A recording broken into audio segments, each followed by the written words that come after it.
Bismillahirrahmanirrahim. Assalamualaikum warahmatullahi wabarakatuh. Pemirsa yang dirahmati Allah, marilah kita semua ceramah dari Buya Ar-Razi Hasyim dengan tema jasa sholawat di akhir zaman. Sebelumnya marilah kita bersolawat terlebih dahulu. Allahumma sholli ala Sayyidina Muhammad wa ala ali Sayyidina Muhammad. Selamat menyaksikan. Tertipu dengan zikir-zikir kita. Zikir kita belum tentu menyelamatkan jika ibadahnya tidak sahih, jika husnuzonnya tidak ada. Ada karakter yang keempat, karakter malaikat. Malaikat itu Nabi kabarkan ketika Nabi ditanya, wahai Rasulullah, zikir apakah yang afdal? Nabi menjawab dengan berbagai redaksi. Ini redaksi yang paling menarik. Qulu subhanallah wa bihamdi. Bacalah subhanallah wa bihamdi. Inilah yang dibaca malaikat-malaikat yang tinggal di langit. Maka siapa saja yang berzikir, dia sedang menghidupkan karakter malaikat. Tapi hati-hati, malaikat itu tidak makan, tidak minum, tidak kawin. Kalau terlalu banyak mengasuh, mengambil nutrisi malaikat, nanti lupa istri, lupa mana, lupa makan, lupa kerja. Itulah yang terjadi pada orang yang jos zikir. Kalau tadi jos tasbih, jos salat, kalau ini jos zikir. Ini yang terjadi pada orang tarikh yang kemudian dia lupa kepada istrinya, lupa kepada dirinya. Dia asing cuma dengan makanan rohaninya, makanan malaikatnya, zikir. Paham maksudnya? Ini versi Imam Ghazali. Ada versi yang lain, versi Nur Muhammad. Di dalam diri manusia ada sisi Nur. Nur ini yang akan menyatukan semuanya, yang akan membuat yang tadi insan yang kawin, insan yang profesional. Dia tahu kapan saat zikir, kapan saat dakwah, kapan saat tasbih, kapan saat jaya, kapan jaulah, kapan khulus, kapan dukhul. Dukhul adalah dukhul yang sudah menikah. Baik, Bapak saudara yang makan Allah, Nabi SAW Yazkurullah ala kulli ahyan. Setiap saat beliau ingat kepada Allah SWT. Dengan apakah beliau ingat? Aisyah tidak mengatakan Nabi setiap saat baca nama Allah, tapi qalbunya senantiasa merasa dipandang oleh Allah SWT. Ruhnya selalu merasa memandang Allah SWT. Disebutkan dalam hadis qudsi, Allah mengatakan, ana ma'ahu idza dzakar. Jika hamba aku sebut-sebutkan, ingat-ingat aku selalu bersamanya. Sebenarnya Allah selalu bersama kita. Kita yang tidak sadar bahwa dia bersama kita. Maka kapankah orang disebut berzikir jika dia sadar Allah bersamanya? Itulah zikir yang tinggi. Ini yang disebut zikir ma'iyah, zikir kebersamaan bersama Allah Subhanahu wa ta'ala. Apa makna ayat tersebut? Ingatlah aku ingat engkau. Apakah kita lebih dahulu ingat Allah kalau Allah ingat kita? Betapa tidak sopannya hamba yang baru dicipta merasa lebih dahulu mengingat Allah yang mencipta. Allah itu qadim, lebih awal. Dia telah menetapkan dia ingat kita atau tidak. Sekali Allah ingat kita, dia ingat kita selama-lamanya. Tapi jika sekali kita ingat Allah, kita lupa lagi selama-lamanya. Itulah perbedaannya. Maka kapan saat Allah ingat kita? Saat kita mengingatnya. Maka sebutlah nama Allah. Sebenarnya sebelum kita sebut namanya, dia telah menyebut nama kita. Itulah makna hadis qudsi. Man dzakarani fi mala'in dzakartuhu fi mala'in khairin minhu. Siapa yang sebut-sebut nama aku di kelompok, di keramaian, aku akan sebut dia di keramaian yang lebih baik dari mereka, yaitu keramaian malaikat, atau keramaian aulia, atau keramaian syuhada, atau keramaian para anbiya.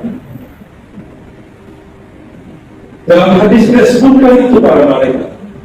Berarti saudari Nabi Tuhan ada zikir tapi tidak menyebut, namanya zikrul mahabbah, zikir cinta. Zikir cinta dimulai dari kenal. Man arafa nafsahu faqad arafa rabbahu.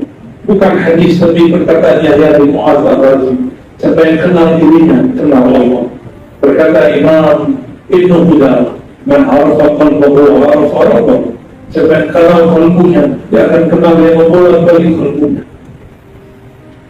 Seberapa jauh kita kenal qalbu, sejauh itulah kita kenal yang membolak-balik qalbu kita berubah-ubah setiap saat. Benar? Hari ini sore pulang-pulang buka handphone belum tentu lagi sore. Jujur saja kepada Allah, bahwa kita ini makhluk yang paling munafik. Lain di depan, lain di bawah. Di depan kita tunjukkan semua kesolehan, karena manusia melihat kesolehan.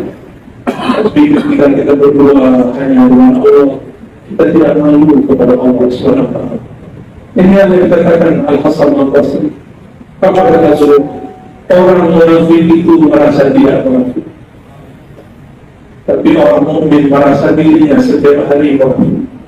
Dan dia merasa matanya tidak selamat setiap saat, telinganya tidak selamat setiap saat, tangan kakinya kemaluannya hasratnya tidak selamat setiap saat. Kita berperang dengan diri sendiri, jadi berat daripada berperang dengan syaitan. Syaitan itu cuma provokator, dia lemah, kata-katanya lembut, tapi sangat beriman. Semuanya kalah dengan dirinya, bukan dengan syaitan. Maka jika kita kalah, jangan salahkan syaitan. Ikutilah baginda Nabi Adam ketika dia terusir dari surga, dia katakan Rabbana zalamna anfusana. Ya Allah, yang salah bukan iblis, yang salah Adam. Jika terjadi perpecahan, jika terjadi kerusakan, jangan katakan si fulan, Anda telah menjadi boras iblis. Yang berpecah itu iblis, yang suka menghasut itu iblis, yang suka menyalah-nyalahkan itu iblis. Ini namanya karakter iblis. Iblis yang pertama merasakan kami yang belum berhak. Iblis yang pertama mengatakan ada khairun minhu, kami lebih baik. Iblis yang pertama hasad kepada Adam. Iblis yang pertama merasa dirinya lebih baik daripada Adam. Maka kita dulu begini, mohon maaf jika saya lebih tinggi dulunya, bukan berarti saya lebih mulia dari antum semua. Allah yang lebih tahu isi kalbu kita semua. Sahabat-sahabat yang melakukan Allah, Nabi SAW mengatakan, waditu, aku rindu an ara ikhwani, untuk melihat saudara-saudara. Apa kata para sahabat? Ya Rasulullah, alasna ikhwan, bukankah kami ini adalah saudaramu wahai Rasulullah? Apa kata baginda Rasul sallallahu alaihi wasallam? Antum ashabi, kalian sahabatku. Ikhwani man amana bi wa lam yarani. Sahabatku adalah orang yang tidak pernah bertemu aku, tapi dia percaya kepadaku. Semoga kita termasuk daftar ikhwani Rasulullah sallallahu alaihi wasallam. Lalu Nabi mengatakan, ana faratuhum al-hawd, nanti aku lebih dulu menunggu mereka di telaga al-hawd. Aku nanti akan berikan setiap sahabat-sahabatku dan saudara-saudaraku satu gelas, aku berikan minum kepada mereka yang kelelahan di padang mahsyar. Betapa indahnya hidup, betapa mulianya Rasulullah Sayyidul Alamin menghidangkan air paling segar di alam semesta, telaga al-hawd. Waman syaribahu la yazma abadan. Siapa yang meminumnya tidak akan pernah kehausan lagi sampai nanti. Lalu untuk apa ahli surga minum khamar di surga, minum laban di surga, susu? Untuk apa mereka minum madu di surga, mineral di surga? Itu hanya hobi. Mereka sudah kenyang, sudah puas dengan telaga al-hawd baginda Nabi Muhammad SAW. Para sahabat bertanya, wahai Rasulullah, bagaimana cara engkau mengenal kalau itu ikhwanmu dan engkau tidak pernah bertemu? Sahabat masih berpikir Nabi ini manusia biasa. Apa kata kata Nabi SAW, aku mengenal mereka dari ghurran muhajjalin. Dalam riwayat yang lain dikatakan, wahai sahabatku, jika engkau punya hewan onta, jika engkau punya kendaraan kuda, manakah cara engkau mengetahui bahwa kuda ini kudamu bukan kuda sahabat? Mereka mengatakan, kami mengetahuinya karena ada satu bekas putih atau bulu putih di bagian kepala atau di bagian tertentu di badannya. Maka Nabi mengatakan, wahai sahabatku, nanti aku akan mengenal ikhwanku karena di wajahnya ada asar wudu, ada bekas wudu. Maka saya mengimbau semuanya, mari hidupkan dawamul wudu, dawamkan wudu, senantiasa berwudu. Jika bekerja di kantor, kita pakai sepatu, sebelum pakai sepatu wudu. Nanti jika batal, berwudu. Nanti sepatu cukup diusap, jangan diguyur. Sepatu kok diguyur, jangan dicopot, tidak usah, cukup diusap. Jika sholatnya pakai kaos kaki masih sah, tidak perlu lagi berwudu. Tapi jika copot kaos kaki, harus berwudu. Nanti mengenal kita lewat asal wudu, bekas wudu. Coba jaga wudunya. Wudu itu ada akar kata dia, bahwa artinya silam. Maka Nabi dari jauh melihat itu imanku, di wajahnya ada cahaya wudu. Orang jika berwudu, kata Nabi, yakhruj dzunub, maka keluarlah semua dosanya dari satu tetes air yang mengalir di tubuhnya. Apa maksudnya? Orang berwudu itu adalah orang yang tahu. Makanya pada wudu kita berdoa, Allahumma ja'alni minat tawwabin. Maka ada orang yang tidak terlihat banyak wudu, tapi di kalbunya ada cahaya taubat. Itu juga ghurran muhajjalin. Di kalbunya ada cahaya. Mereka akan diselamatkan Rasulullah SAW. Jika kita datang dengan pemimpin alam semesta, beranikah malaikat hisab menghisab kita? Jika kita datang dengan zat yang zat itu dicintai oleh pemilik alam semesta, beranikah malaikat mizan menimbang untuk menimbang kita? Jika kita masuk alam kubur bertemu mungkar nakir, tapi kita punya stempel, saya ini ikhwan Rasulullah, beranikah mungkar memungkar kita? Jika dibentak, dia akan dimarahi Rasulullah SAW. Tidak usah jauh-jauh, yang sudah pernah urus ke luar negeri, disambut oleh pemimpin negeri atau orang yang bertua di satu negeri, kita tidak perlu lewat imigrasi, benar? Langsung jalur khusus, itu baru di dunia. Kita kenal tuan di sana, sayyid di sana, syekh di sana, pemimpin di sana, maka kita masuk tanpa hisab, tanpa azab, tanpa ditaruh imigrasi, tanpa dituduh sebagai korupsi, apalagi sebagai teroris. Ya, saya sampaikan kepada teman-teman para pemimpin negeri, jemaah tabligh jauh dari teroris. Mereka mengharamkan ahbabnya untuk bicara politik, benar? Mengharamkan ahbabnya bicara ikhtilaf, siasat. Maka barakallahu fikum, siasat antum ternyata sangat halus. Siasat meramaikan masjid, siasat juga terlibat siasat yang sama. Apa kata Nabi? Ana sayyidu waladi Adam yawmal qiyamah. Yang faham sir hadis ini, hadis Bukhari, akan faham kenapa kita perlu kenal Nabi, kenal orang yang kenal Nabi, kenal orang yang membawa ajaran Nabi. Akulah sayyid, akulah pemimpin, akulah raja manusia di akhir ketika di padang mahsyar. Maksudnya apa? Jika kalian punya salam kepadaku, aku selamatkan kalian.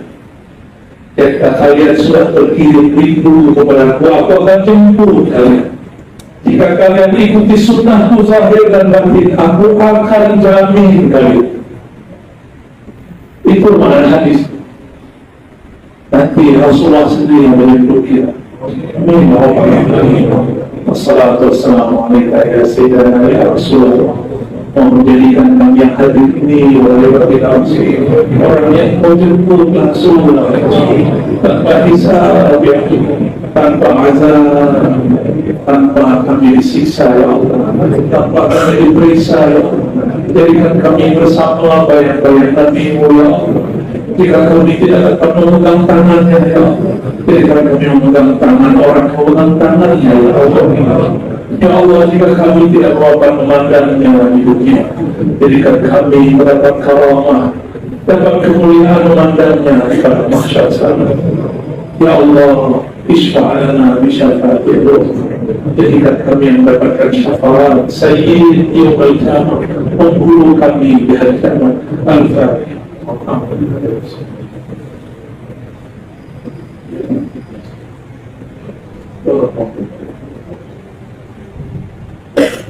Inilah penutup hadis yang mau saya sampaikan. Nabi bersabda, "Awlaakum bi yaumil qiyamah aktsarukum shalatan 'alayya." Orang yang paling aku utamakan nanti adalah orang yang banyak berkirim rindu. Aktsarukum shalatan. As-salah min as-silah. As-silah yakni mengirim hubungan rindu, hubungan sayang, hubungan cinta kepada. Maka saya ijazahkan yang hadir salawatlah setiap hari 313. Katakan sallallahu ala sayyidina, sallallahu ala habibina, atau assalatu wassalamu alaika ya sayyidi ya Rasulullah. Salam atas engkau wahai baginda Rasul sallallahu alaihi wasallam. Baca 313. Insya Allah, jika kita tidak termasuk pejuang akhir zaman, semoga kita dikumpulkan bersama mereka.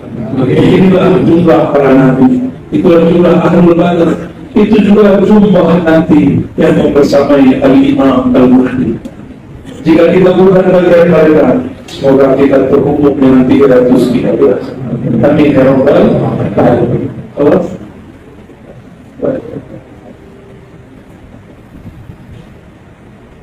Baik. Bolehkah kami ingin tahu wasilah Buya siapa nama rohani kami? Nama rohani yang tahu cuma Bapak Rohani. Saya bukan Bapak Rohani, tapi saya diberikan ilmu metodologinya. Bapak Rohani punya pewaris, pewarisnya wali-wali besar. Kadang-kadang saya diizinkan bertemu beliau. Jika Allah izinkan, saya mintakan nama rohani itu. Ya. Kumpulkan namanya semua, nanti dicatat, kirimkan terlibat, pakai ditulis yang bagus. Nanti kita mintakan jika saya bertemu beliau. Ya, insyaallah. Tulis bagus-bagus, ya. Tulis bagus-bagus, diterbit yang bagus, besar-besar, pakai pin atau bintik. Nama rohani itu adalah nama hadiah dari wali-wali Allah. Kalau kita berdapat nama hadiah, seperti kita mau naik pesawat tidak punya nama, bisa berangkat? Kita mau pergi ke luar negeri, mau kurus, tidak punya paspor, bisa berangkat? Maka nama rohani itu sama dengan paspor masuk alam barzakh. Ilmu ini ilmu bid'ah, bukan. Nama rohani dalilnya adalah surat Shaf ayat 6 yang mengkhabarkan nama rohani baginda Rasulullah SAW adalah Ruhullah Isa. Karena dia Ruhullah, dia tahu nama, dia memberikan nama dia. Siapa yang memberikan nama Sayyidina Isa? Itulah Abu Ruh, itulah Ummur Ruh, Abu Ruh Sayyidina Muhammad. Nama rohani Rasulullah adalah Ahmad. Inni mubashirun Rasulullah ya'ti min ba'di ismuhu Ahmad. Aku mengabarkan kepada kalian mengenai ada seseorang yang akan muncul di akhir zaman, namanya Ahmad. Maka Nabi Muhammad penerusnya Ahmad. Di akhir zaman Al-Imam Al-Mahdi, dia juga adalah pewaris Ahmad. Namanya juga tidak jauh-jauh dari Muhammad dan Ahmad. Tapi nanti akan banyak yang mengaku namanya Muhammad dan Ahmad dan dia mengaku Mahdi. Dan ternyata dia Mas Mahdi. Nanti mungkin bisa lewat aku atau siapa saja, itu akan banyak nanti. Saya diizinkan beliau dan mengatakan, jika ada orang minta nama, kumpulkan saja. Jika Allah izin, saya akan tulis. Saya mau ngasih nama anak satu, pusing satu jam. Dia 1000 nama satu hari. Orang ini yang ahli nama itu. Nama itu adalah percikan dari Nur Nabi Muhammad. Nur itu ada karakternya. Jadi dari karakternya pemurah, biasanya bernama Karimah. Jadi karakternya perindu, bernama Muhib, pecinta. Ada semua karakter. Jika dia adalah guru di alam azali, di alam jabarut, maka dia bernama Maulana. Ada nama-nama begitu. Itulah nama ruh. Dan itu bukan bid'ah, dalilnya semua. Ya. Bolehkah kami izin ijazah dari beliau? Dan kami selalu menonton kajian lewat podcast YouTube dia. Itu saya tambahkan ya. Lewat YouTube. Saya izinkan semua yang hadir untuk mengamalkan apa yang saya sampaikan di YouTube. Jangan salah, YouTube-nya asli yang sahih. Untuk pribadi. Mungkin ke depan saya buat Ar-Razi yang official supaya orang tidak susah cari. Karena banyak juga yang ngaku-ngaku Ar-Razi di situ. Ini karena usul para akhbar, para ikhwan. Kalau tidak, saya tidak suka. Saya tidak suka disebut Ar-Razi official. Apa itu? Lain soal. Saya tidak suka itu. Tapi karena untuk dakwah kita boleh. Silakan amalkan jika itu berkenan di hati. Kirim Fatihah untuk Nabi, kirim Fatihah untuk guru-guru, salawat kepada beliau sallallahu alaihi wasallam. Insyaallah dalam kita dirinya. Bolehkah kami tahu beliau bertariqah apa? Ini namanya apa? Kepo. Jadi kepo juga ya. Saya minum dulu ya. Susu bukan sepatu.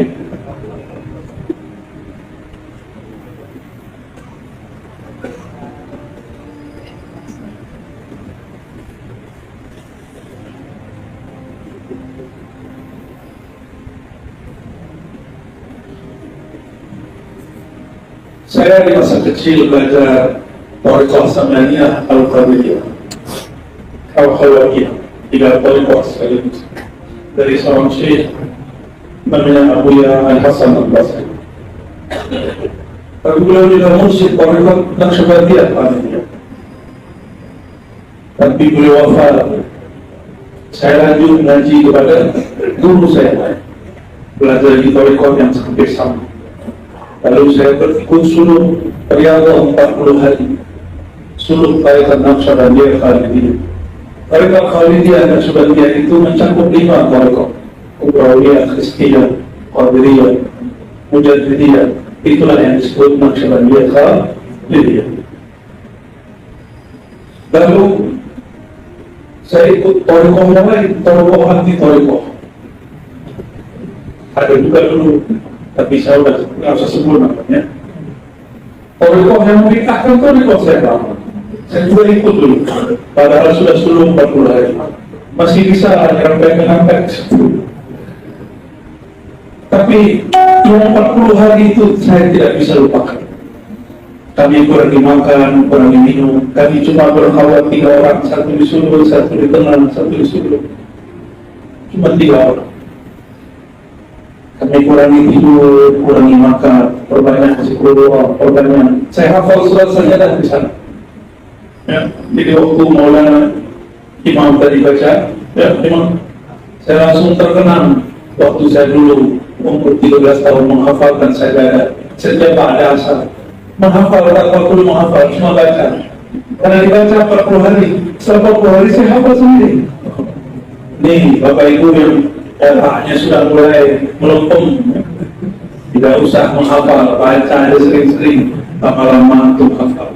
Tapi istiqomah, 40 hari subhanallah, setiap pada subuh atau pada asar, nanti lama-lama hafal. Nanti bingung sendiri, imam baca rukuk kita tahu urusan. Di masa-masa itu saya belajar zikir khafi, zikir pejamkan mata, 3 hari kunci, kunjamkan nama Allah di dalam qalbu, getarkan nama Allah, iza dzikirallah wajilat qulubuhum. Sebut nama Allah, qalbu bergetar. Sebut nama Allah bergetar, lama-lama menjadi lembu, menjelang kita. Itulah modal saya supaya bisa pulang balik, karena sudah ikut ajaran anak-anak. Saya balik kalau karena berkah zikir khafi tadi. Dalam riwayat Imam Baihaqi dikatakan sebuah kata, khairul rizqi ma yakfi wa khairul rizqi ma khafi. Sebaik-baik zikir yang cukup, bukan yang banyak. Banyak tidak cukup sama aja. Sebaik-baik zikir yang tersembunyi. Pencinta selalu ingin punya rahasia dengan kekasihnya.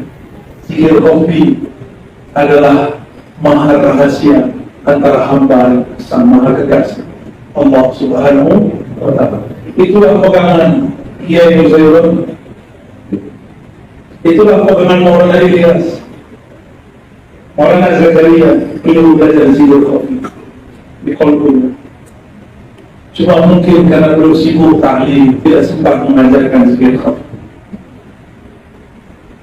Setelah saya kemudian dewasa, saya belajar tariqah qadiriyah dan naqsyabandiyah. Kemudian belajar lagi tariqah asy'ariyah. Lalu guru saya mengatakan, guru saya yang salah satu yang wali, kamu itu Syazili, bukan naqsyabandi. Tapi saya bukan naqsyabandi. Iya, itu tariqah naqsyabandiyah, tapi rohani mendekat dengan Syazili. Saya pikir-pikir, saya tolak. Bahkan saya ziarah ke kubur Baharuddin Shah Naqsyabandi di Uzbekistan. Saya datang, biasanya kalau saya datang ke satu kuburan, ada terasa kontak batin, harum gitu. Ini tidak ada. Seakan-akan beliau bilang, saya sedang sibuk dengan anak-anakku yang lain. Engkau bukan anakku. Disitulah mulai saya kemudian mempertanyakan, bagaimana nasib sanad thariqah yang diijazahkan guru kepada saya. Oh, ternyata saya dapat thariqah nafsiyahnya, bukan terdapat thariqah ma'rifah. Saya pikir-pikir lama, ternyata umur 10 tahun saya sudah ngaji hikam. Umur 15, 16 saya mutalaah dan mulai zaman ngaji hikam kepada guru saya. Hikam itu thariqahnya Syadziliyah. Maka ketika bertemu dengan seorang guru Syekh Abdul Rahman Az-Zahiri, saya ditawakil dan diberikan ijazah thariqah Syadziliyah. Kami cuma ketemu beberapa kali, tapi rasanya saya dibimbing selama bertahun-tahun. Lalu setelah itu saya ketemu lagi mursyid yang lain, mursyid yang dia dekat dengan Sayyidina Bayyah, yang berguru kepada Nabiullah Khidir, tapi orangnya misterius. Seperti Nabi Khidir ditemui Nabi Musa, misterius. Kadang begini, kadang begitu. Kalau kalbu ini kurang husnuzon, kita akan suuzon kepada dia. Nabi Musa tidak sabar ketemu Nabi Khidir. Sudah ketemu tidak sabar bantah Nabi Khidir, benar? Maka jangan salahkan antum nanti kalau ketemu wali-wali Khidiriyah pasti akan ingkar. Maka jangan minta aneh-aneh. Cukup ketemu wali-wali biasa dulu. Jangan minta ketemu Nabi Khidir dulu, tentu malah ingkar dia. Siap? Khalas? Khalas. Saya rasa cukup ya. Jadi sekarang thariqah saya thariqah apa? Semua thariqah yang bersambung kepada Nabi, itulah thariqah saya. Maka saya cinta kepada semua ahli sufi. Saya cinta kepada semua orang bersanad kepada Rasulullah SAW. Di kalbu ini sudah tidak ada lagi sekat-sekat thariqah. Semua thariqah adalah thariqah. Semua mursyid adalah mursyid. Semua murid adalah sahabatku. Mari cintai semua orang walaupun berbeda. Wassalamualaikum warahmatullahi wabarakatuh. Saya salam. Oh, bagi buku dulu.